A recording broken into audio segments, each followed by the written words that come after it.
Welcome to SMBConnect Spotlight series. Spotlight is a platform for leaders to share their knowledge. In today's edition, I will be interacting with a business leader from Bangalore, a member of the largest association of businesses with presence in all India states. My name is Sandipan. I'm the founder director of SMBConnect. We are one of the largest network of SMEs and businesses across India. SMBConnect provides knowledge, networking opportunities for businesses to grow and enhance their network. We have organized over 100 conferences and seminars across India.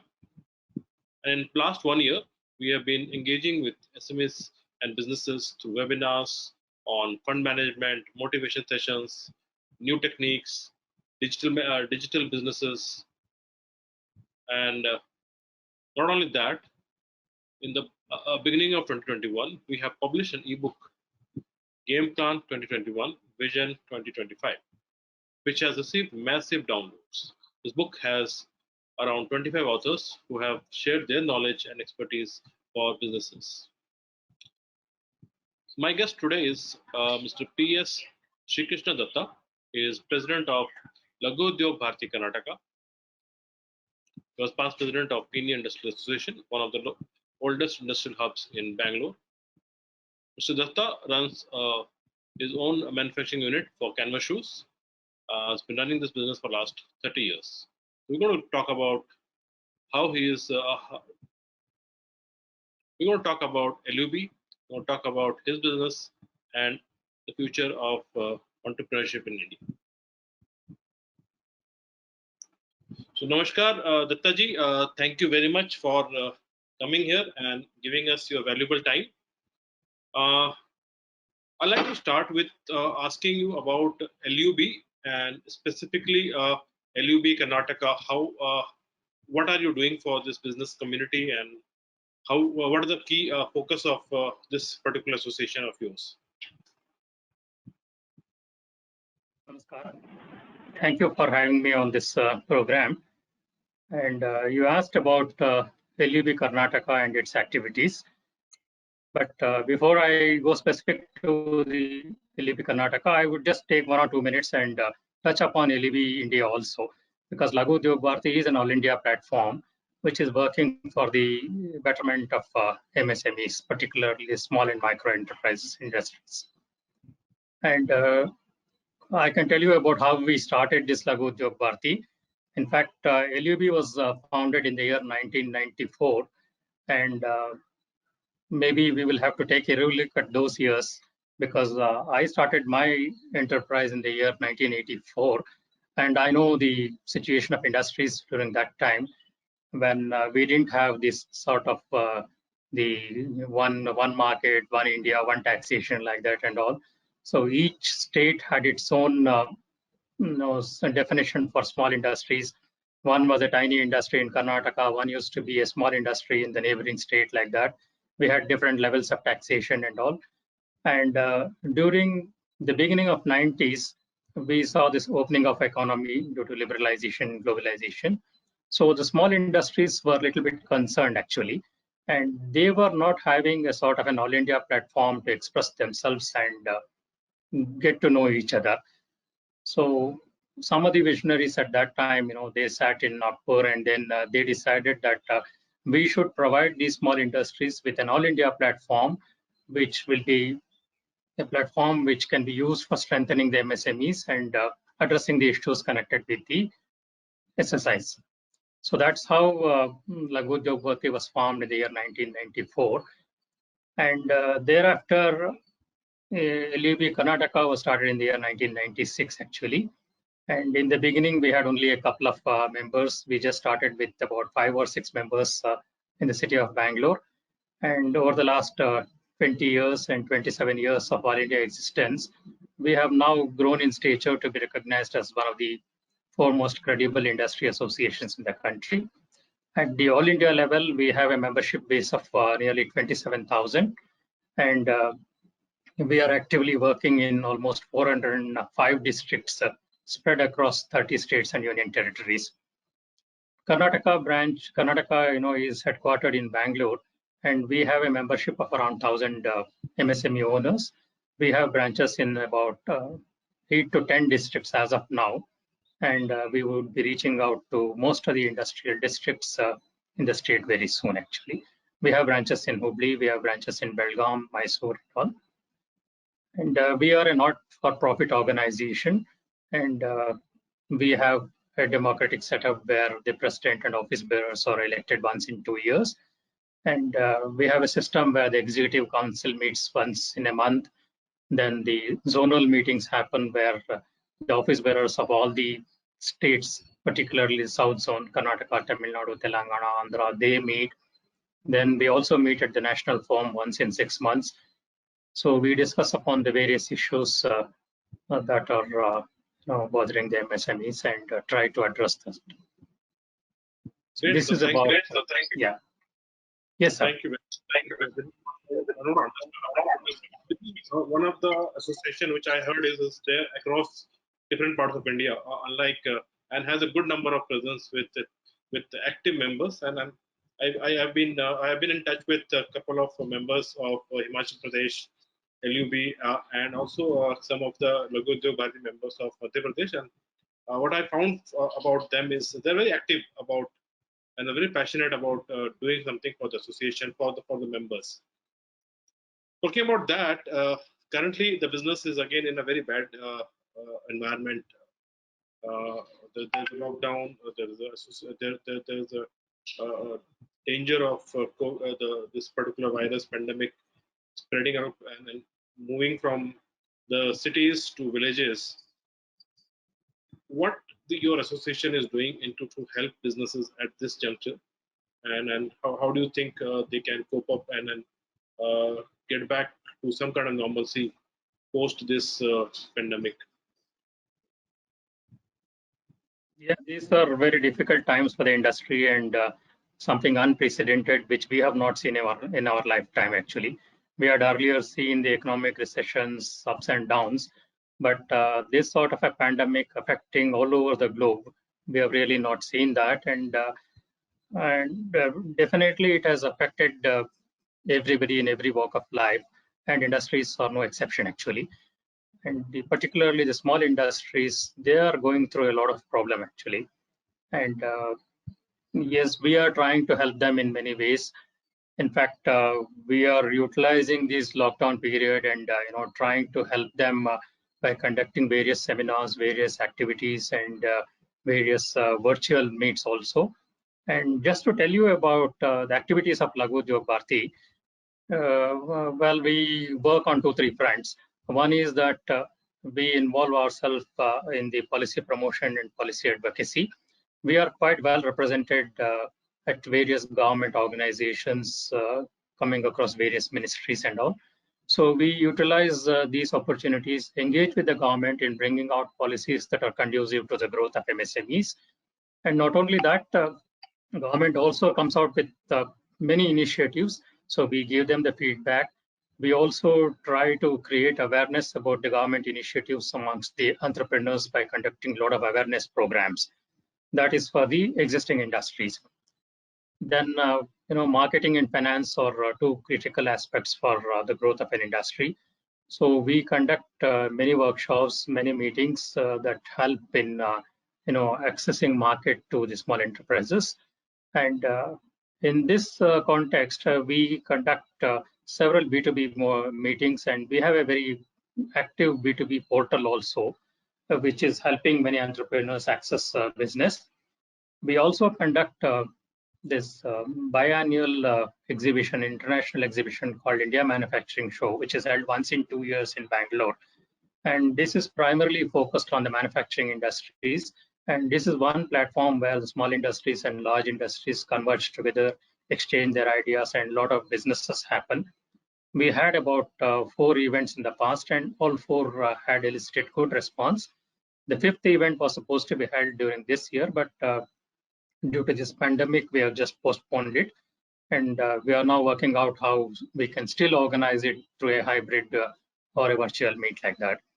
And alongside this India Manufacturing Show IMS exhibitions, we also conduct lot of parallel seminars which help in technology transfer, which help in programs like cost efficiency, lean manufacturing, waste management, like that and all. So these are some of the activities which we are doing it for the existing industries. And we are also tied up with the Advani Foundation, wherein we take their help and we try to reach to the industries, try to help them scaling up their businesses actually. And we are very closely associated with some of the large industries here in Bangalore, industries like Toyota, Volvo, and Wipro.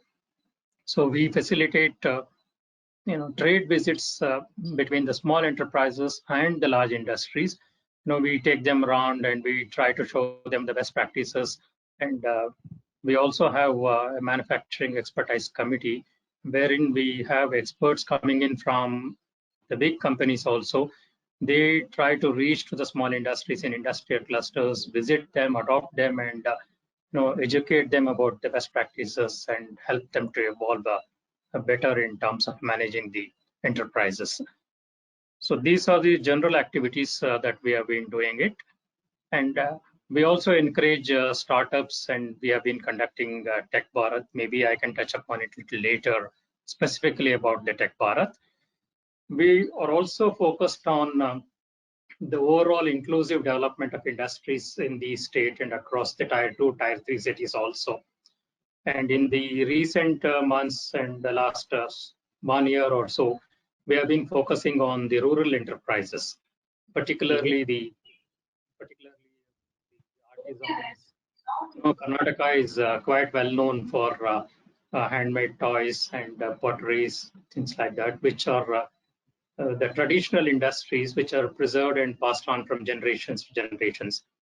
But these days, due to urbanization and too much of thrust on competition, some of those industries are waning off, and not many in the traditional families are coming forward to continue that business. So we have identified certain clusters. Like there is one village called Kinnal, which is a remote village in northern part of Karnataka. There we have identified about 60 families which have been doing this handmade wooden toys and potteries and metal items like the locks and all. So we have done a diagnostic study. We have gone there, we have visited each of those families, and we have told them that you can increase your capacities and we will be able to provide you with more facilities. We have also tied up with the Indian Institute of Science. And one observation we could make out during our diagnostic study there was they were telling that they don't have the proper technology to preserve the wood. And also they have difficulties in transporting wood from the forest because some of them come under a sort of a categorized variety of forest produce. And there are some legal restrictions on the moment. So we have talked to the forest department and we are trying to give them permissions to move the material. And we are also trying to help them in planting and so that they can develop their own trees in the years to come and source the raw material there. And Indian Institute of Science have done a diagnostic study, and they are trying to help them with how best we can preserve the wood and how we can do a little bit of automation there. And we are also trying to help them with some e-commerce and giving them access to the online marketing like that and all. And in fact, one interesting observation I can share with you was that when we went there, we had noticed about 5-10 families who were engaged in carving, and they were doing excellent artwork actually. Their prices was very moderate, around 20,000, 25,000. But the next door person was a little educated person, and he was doing the same variety, and he was putting a higher price of about 80,000 to 1 lakh, and he was selling them also. Then we asked him how you are doing it. He said, "Sir, I have created a web, and I'm getting some CSR inquiries, and we are directly marketing it like that and all." So we thought we should do all that even for the others also, and we are trying to help them that. So this is a sort of a cluster approach we have taken up for the rural artisans. And likewise, we have a very active women entrepreneur cell also. And we have a live marketing platform called Kusuri Mane in Bangalore, where they encourage women entrepreneurs to bring in their products from rural areas and provide marketing assistance to them. So this is one different area which we are working other than the core industrial activities also. This is excellent, Sudhakar, I must say. I just want to understand now, this is you are doing at Karnataka region. Is this getting percolated to different regions of different states or different cities, or is it just confined to them? Because I am very keen to understand these two aspects which you have just talked about. One is the industrial visit of MSMEs to large organizations Toyota and all to learn. That is something which any SME would be interested, and I'm sure a large enterprise would be very happy to, because they look at this SME as their ancillaries to support them with raw materials, support them with a lot of equipments and products which will be used for their end use product. And similarly, the cluster approach you're looking at is specifically the wood manufacturing, because I know I've been I spent around 6 to 7 years in Bangalore. I started my career there, in fact. So that wooden toys, and I've seen them in the next selling outside Kaveri a lot, are really good, and I've seen them in at least once in a year in the Pragati Maidan when they come for this annual India International Trade Fair, and they are really hot selling stuff, and the great thing you're doing. So just want to understand, are you sharing this knowledge with your other state members? They implementing it in some way or other? Yes, definitely. And that's how I said that we have a very active branch in Hubli and Belgaum in particular, actually. And Hubli is turning out to be a hotspot for industries. And there are a lot of, small industries in and around Hubli. And Hubli is attracting a large number of investments from some of the Yeah, large yeah. industries also. So that is one area where we are going into the nearby districts and villages also and trying to do the same exercise, like bringing in entrepreneurs from the neighborhood of Hubli to the main town of Hubli and showcase the best practices that are being done, like Tatas and things like that. And Belgaum, we are very actively associated with the Belgaum Foundry Cluster. In fact, they have one of the best facilities for the foundries, and they have a common facility. They have testing centers and all, and they are extending those facilities, those helps to even to the small industries around Belgaum, actually, the Autonagar and Udyamna Bagh, like that and all. So we are a sort of a facilitator working between the small industries and the large corporates there. And similarly, we would like to do it in Mysore and other places also. Mhm. Maybe we can discuss, and if you can share some case studies if it is there. It would be good for us to share that among the different members of SMEs and association who are associated us or connected with us, for them to take this initiative at their region. Uh, Again, coming back to this Definitely, pandemic. sir. So, yeah, sorry to interrupt. Definitely, the Hubli Valve Cluster, which we are working on, is a very good initiative and something new and thing that can be really looked into. And I missed a point when it came to the artisans and Gramashilpis, actually. So this also we focused on the northern Karnataka, where North Karnataka, around Hubli, there are about 10 districts which are engaged in these sorts of rural entrepreneurship. And recently, in the month of April, we had a very big event in Hubli, where we could have a sort of a Gramashilpi Mela, and about 150 artisans from 10 rural districts surrounding Hubli, from Gadag, from Koppal, from Gulbarga, from Haveri, they had all participated. It was a very good initiative, and it had a footfall of about 3 to 4,000. And alongside, we again had sort of seminars, and where people from MSMED, from University of Science also participated, and they were trying to help them that we will give you access to more technology, even the use of internet-based profile cuttings and things like that and all. Fine. So maybe we can also add a lot of value in that, because we have a lot of people who are very active in terms of in online marketing and promotion. Maybe we can connect offline and discuss that. Continuing this discussion, need to understand about how your members are ready for lockdown this year? Because it is last year it was absolutely it came from nowhere, but this year was as the cases were going up, everybody was expecting some kind of lockdown. And then is your members are ready to tackle this, or they were have they learned anything in past, or what is your learning of the last 1 year of lockdown, and how things have been moving this year? I would say we are a little better prepared to handle the situation now as compared to last year, actually. So last year it was, sort of a totally new thing, new experience, lockdown, closing down the factories, even keeping the equipments in condition like that and all. So it was very difficult last year. But then sometime during the month of August onwards, we could see the industries picking up and we could get a lot of orders, and it had stabilized. But the second and third quarter were picking up, and we were seeing some green shots actually. But the fourth quarter again turned out to be a little bad for the small industries for a different reason. Maybe the steep hike in raw material prices, particularly steel, plastics, and all, and forced many small industries to cut down the production and do a lot of cost cutting and all. And around this time, this lockdown has happened. And this time we are, as I said earlier, better prepared. And last time itself, some of the small industries started the concept of in situ workers, where they were providing accommodation because we faced the migrant labor issue.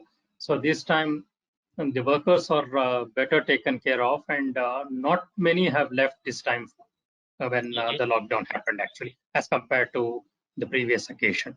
So the workforce, the labor workforce is intact. And as soon as the lockdown is lifted and we come back to normalcy, we will be able to gear up the production activities in a quick time, actually. So that way we are better prepared. And pandemic also has taught us a lot of lessons, and the small industries also adopted more of digitalization, I would say.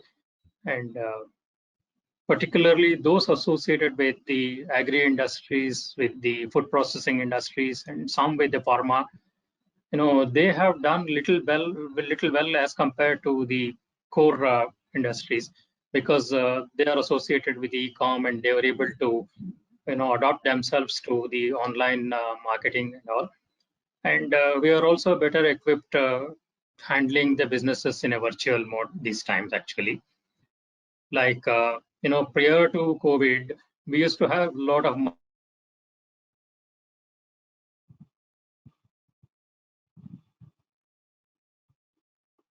marketing executives visiting the industries, showcasing their facilities, and even from the other industries, and look for orders and all. Now, actually, we are slowly changing over to the virtual mode, where we see a lot of digital presence. In fact, I was reading somewhere that out of the 70 million odd small enterprises, prior to lockdown, about 12 to 15% were having a digital exposure. And post lockdown, the number increased to about 25%. That's what I was reading an article just a few days back. And we could see a lot number of small industries having their websites, connecting with social media, connecting with LinkedIn and all. And they are trying to source the material also online, which is helping them to even have the best of pricing, actually. So with all these preparations, we are now better prepared and equipped to handle businesses in the coming months. So, Mr. Dutta, you talked about digitization and people moving towards digital economy, and you predominantly talked about how they're using website, how they're using online supply chain. Apart from any other digital usage within the organization, specifically manufacturing, using any ERP applications, or any CRM softwares, is there any adoption of that particular applications or softwares? We don't see much of that being used in the small industries, but of course, so we see a gradual change, actually, because some of those medium-scale industries which outsource from the small industries, they are now insisting them to have the sort of ERPs, and they are even providing a part of their ERP network and part of the inventory management control to small industries also. So Okay. I could see a small number of small industries, putting the ERPs in place and where they are, controlling the inventories, they're controlling the order levels, they're even doing the purchases through the ERP mode actually. So many of them are not going into the physical stock and they're just seeing it on the system and doing it. And of course, on the payments and receipt side, most of it is now digitalized actually. And that's happening. Most of the invoicing is done. And GST also has helped us a lot in digitalization because we see a lot of movement of material and movement of goods through e-way bills, and the physical involvement is less. And when it comes to the banking and raising finances also, I see a lot of digital intervention in those areas actually.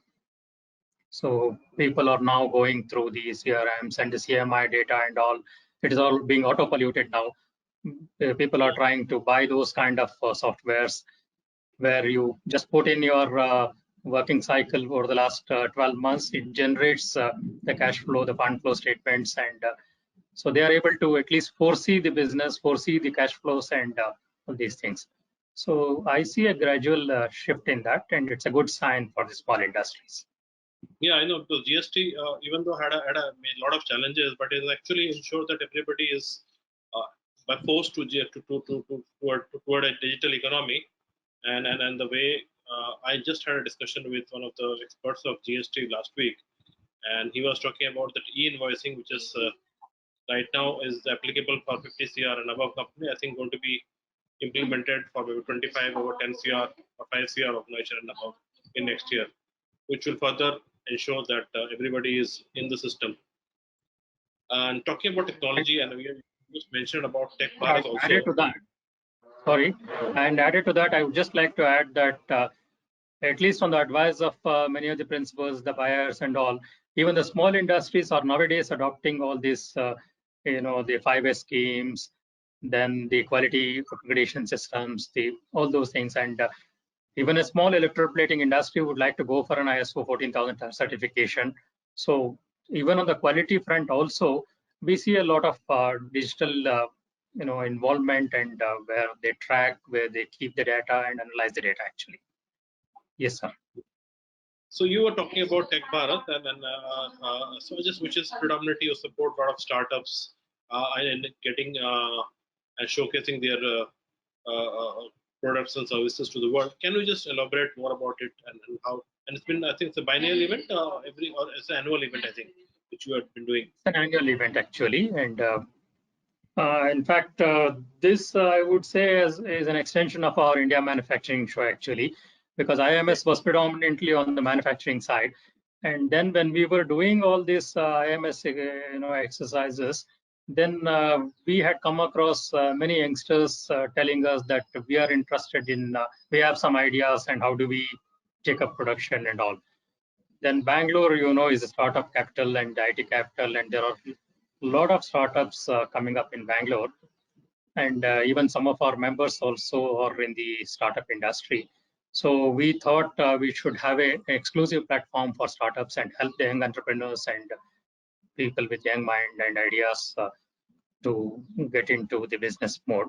And it's with this intention we started this Tech Bharat platform, and we initially had a very small beginning. Like in the city of Bangalore, we had an event where about 15, 20 people had participated. They had pitched in their product, and we had brought in people like Sidbi and a few bankers trying to help them fund those ideas. Then we went to Hubli. We had association with the Deshpande Foundation there, and we had a startup seminar there. Then picking up from them, from those things, we started this Tech Bharat. The first major event that happened was in the year January 2020, where we had a pan-India exhibition for startups. So that was the first of its kind that LUB Karnataka attempted in Bangalore, and we had a good response. Nearly about 50 startup companies had physically participated, and there were about 600 visitors, about 400 odd business visitors were there. And the first edition of Tech Bharat was focusing on B2G, that is doing business with government. And we had the Jump Portal CEO coming, inaugurating, and he was explaining about the various initiatives that JEM has taken for digital marketing of the SME products. Then RDSO, BPCL had all participated. So a lot of public sector enterprises had participated. We had a vendor development program also simultaneously with the railways in that Tech Bharath edition. And we were able to get about 7-8 good startups which were identified, and we did a sort of a incentive program. We could identify the best of them, then give them some awards and rewards also. And the program was also well received by the government, and we had the Deputy Chief Minister inaugurating that. And fortunately, we had Sri Chris Gopal Krishna mentoring, and he's a part of our advisory thing and advising us on how we should take up the startup thing. Then moving on, we started the second event, the second edition of Tech Bharath in the month of January 2021, actually. We had two pre-events before the main event, which happened in the month of March. And this time, it had to be a virtual event, actually, because we were in the midst of pandemic in the months of January and March. And we had a virtual show, and we focused on the new concepts, the education and healthcare, actually, edutech and health tech, because we see a lot of investments happening, a lot of potential, a lot of thrust from government on these two fronts. And both the education sector and health sector received a lot of response. We had about 10,000 virtual participations. We also had started a global hackathon, and we had posted about 20 problem statements, taking the help from BMS Institute of Technology. And we had received a good number, about 800 odd entries had come, about 150 were shortlisted.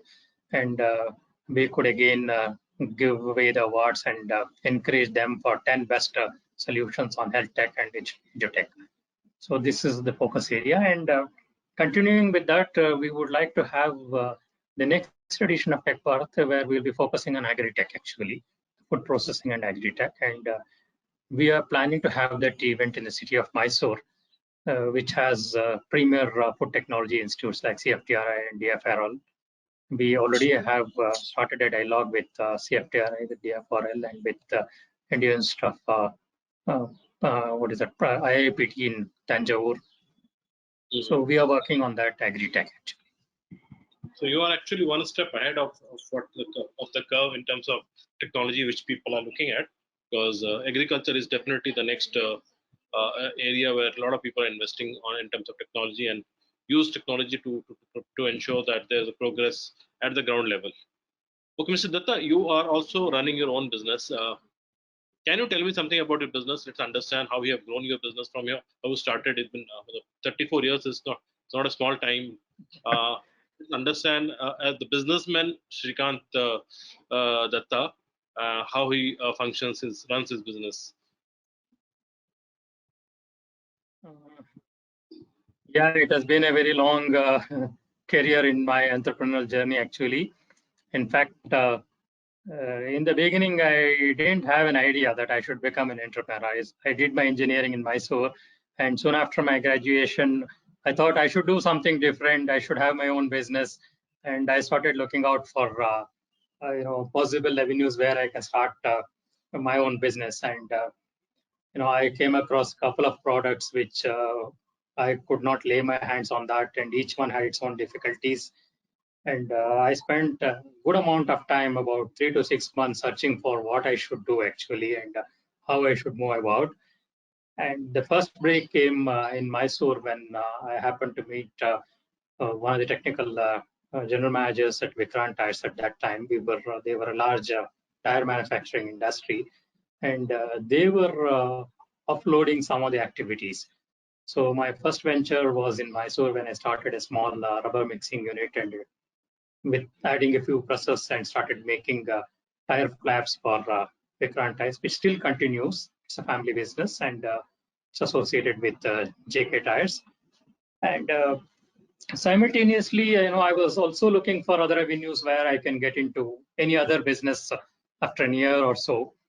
Then I came across a friend of mine who was doing some activity for Bata, and Bata India at that time had a plan called Partner in Progress or something like that. They had a partnership program, and they had announced in the newspapers looking for entrepreneurs who can join them in their partnership program. So I applied for that, and I was called for an interview at Calcutta. So I went there. It was totally a new line, the shoe line actually. So I was selected, and at that time, actually, Bata India were trying to move some of their facilities to Bangalore. So they had some labor unrest in Calcutta, and they were looking for a base in southern India, actually. So they said, okay, we will give you some footwear components that you can make. So I applied for a shared and took loan from SFC and started this my industry Leo footwear in Pinia. And we did a lot of backward integration, starting from a small component making. We developed a complete in-house facility for manufacture of canvas shoes. And we are producing around 2,000 pairs every day on an average.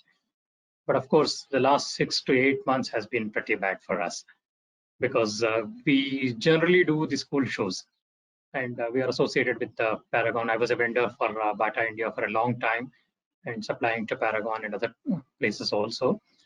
But due to this pandemic, this is a very interesting and unfortunate story actually, because the school shoes are very badly affected actually, because the schools didn't open, and we really lost the market, and we don't know when it will get started again. But we are keeping the facilities, and I have now diversified into some allied line and continuing with the business. Yeah. So it's a So let me typical small industry. It's a typical small industry which employs around 250 people. Labor intensive.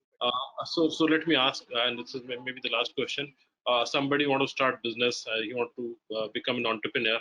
What is your advice to them in today's time?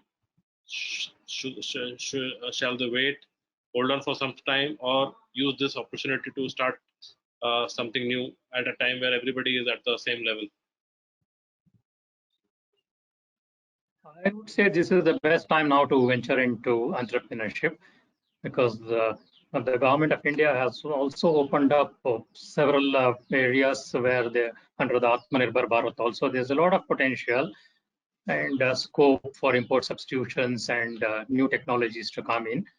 And for the young entrepreneurs, I would say yes, it's a good line. Take risks, take challenges, and definitely it will pay off in the long run. And don't be afraid of any failure, because initial years would be very difficult, and one has to go through a lot of problems and setbacks.